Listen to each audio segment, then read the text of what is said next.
Welcome back. Well, a year into the government's resetting of the Closing the Gap targets, the annual day on which we reflect has shown only 3 of the 17 are on target. It is only early days and more than $1 billion has been committed today to try to get things moving. Joining me live now is Shadow Minister for Indigenous Australians, Linda Burney. Thanks very much for your time. Thanks, your reaction, first of all, to the announcements. The big one today is $378 million for this repatriation scheme. It's a $75,000 payment from the Commonwealth to ACT and Northern Territorians. These are people, children of the stolen generation. Do you welcome this announcement? Well, of course, we welcome the announcement. But there's a couple of points that I'd like to make, Tom. Firstly, if Labor made this commitment as far back as 2019, the other questions I think that need answering is this new money, or is it money that existed and has been held back from the Indigenous Advancement Strategy? The second point is that this only applies to people that are still alive. And there is a large test case on foot in the Northern Territory. So it's going to be interesting to see that if anyone that's signed up to a test case in fact leaves it and joins this scheme. And I'd also like to know how the scheme is going to be rolled out and what the parameters are about people that qualify. But obviously, the stolen generations is important.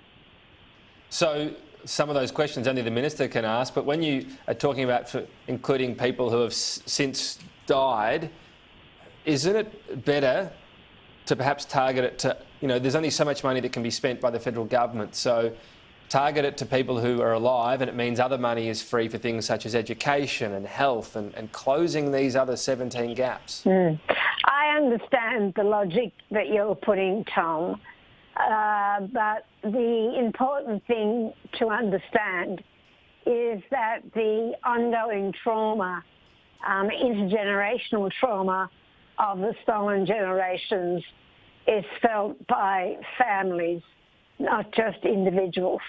And the other point is that where are the strategies in the Closing the Gap report that will lower the number of Aboriginal children being put into care today? Otherwise, we will have another stolen generation. Okay, I understand your first point on that, and I'm not for a moment saying that trauma is not real. I suppose it's just a question of where you allocate resources. What specifically would allow this to keep happening then, the second part of your answer? What we do know is that the number of children going into statutory care of First Nations children is actually increasing, not decreasing. Now, states and territories run the child protection systems, but that does not mean there isn't a role of leadership and elevation of this issue at the Commonwealth level. And Anthony Albanese made the point in his speech today that the report that Snake has undertaken gives us a roadmap, an absolute roadmap to reducing the number of children being removed and put into care. We are, I did want to delve into that, but we are a bit pressed on time. If I could just ask you finally about, and I apologise, we had a lot happening this hour, but the voice to Parliament, Labor committing to a referendum. What's your latest on that? When would a referendum be if Labor were to be elected? Very quickly, Tom, the referendum would take place in the first term of an Albanese Labor government.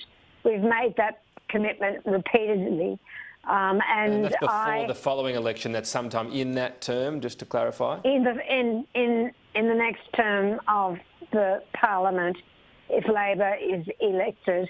The really important thing, though, is that you would need to have bipartisan support, which I hope would be forthcoming for a referendum to be successful. So you wouldn't go ahead without bipartisan support? We haven't come to that conclusion yet, but one of the things that we do know in Australia is the bar is very high for a successful referendum, and bipartisan support is very important. All right, we've got some more points to pick up. We might have to do them another day, but Linda, Burney, appreciate your time today. Thanks, Tom. For the latest forecasts, here's meteorologist Alison Osborne from Sky News Weather. A cloudy and mild Thursday across southeastern Australia, but it is a sunny one elsewhere, including Sydney reaching a top of 19 degrees today and 21 for you in Brisbane.